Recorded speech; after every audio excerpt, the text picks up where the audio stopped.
All right, welcome back to another episode. Today we're talking about the changing labor market, our changing relationship, and how this is going to change the overall economy.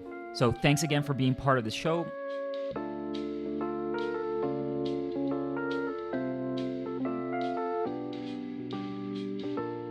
I love teaching macroeconomics, and I'm not really sure how that actually happened because I'm an applied microeconomist. My research actually examines individual decision-making, specifically around household finances. And my first research love was mortgage markets. And that was probably influenced by my work in the mortgage industry during the housing boom between 2003 and 2006. I've been teaching principles of macroeconomics since 2007, and every year I fall in love more with teaching it. This year has been exceptionally exciting. There's so much going on as we recover from the pandemic. Staying on top of the economic changes can be challenging. If you're looking for a trusted source for macroeconomic news, and the Fed specifically, check out Claudia Sam. She has a newsletter and she's active on Twitter. And as you saw from my post a couple of weeks ago, there's a lot of misinformation out there, and having trusted economic sources is really important right now. So make sure to subscribe to her Substack. I'll add a link in the description.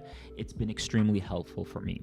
One of the things that I really love is receiving your questions, and I usually receive them either through Twitter or Instagram DMs. And recently I've been getting a lot of questions about labor markets. Make sure you keep them coming because, as I said, I love this. It allows me to see what topics you're interested in and what topics to write about.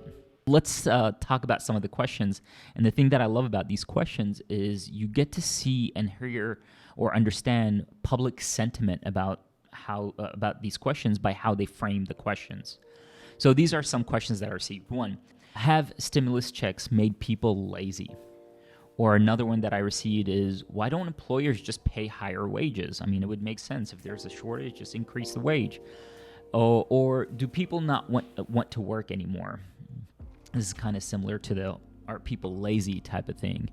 And then finally, and this is extremely dismal, but will the U.S. economic system collapse because no one wants to work anymore?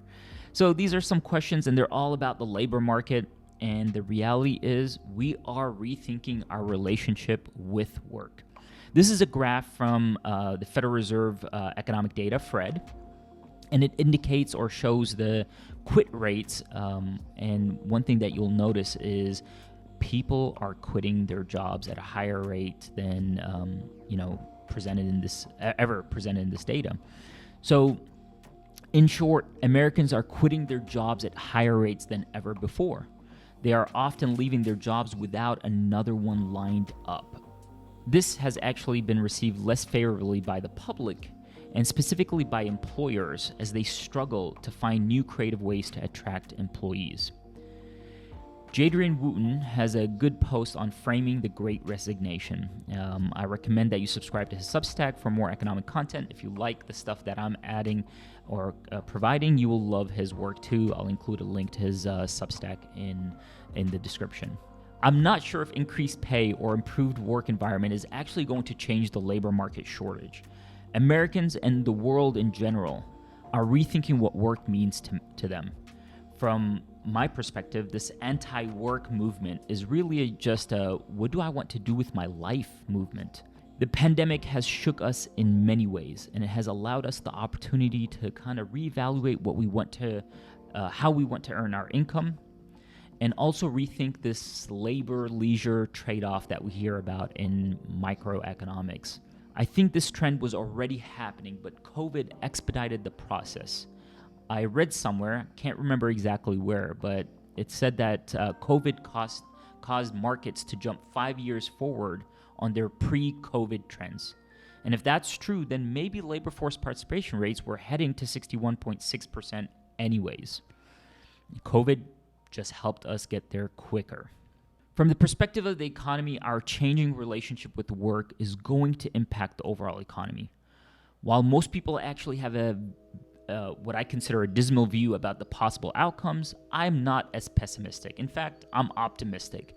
I think we'll face some pains in the short run with a mismatch of expectation in the labor market.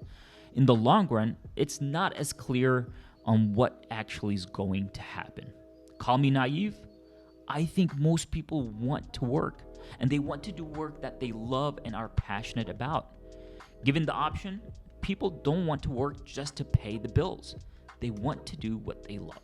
When people do jobs that they love, the research has indicated that they're more likely to innovate and experience increased productivity. So to me, this is a good thing. We're experiencing a structural change in the labor market, and I love it. It will take some time for hiring managers and employers to adjust to this change. Society will be split by how we define work. Some will think it's an entitlement to want to do a job that you love, while others will avoid jobs that don't give them a sense of purpose.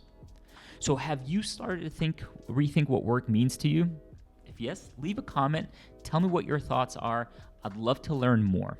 If you like what you're hearing, make sure to like, share, subscribe, and thank you for being part of this journey. I will see you next week. Keep an eye on the changing relationship of work.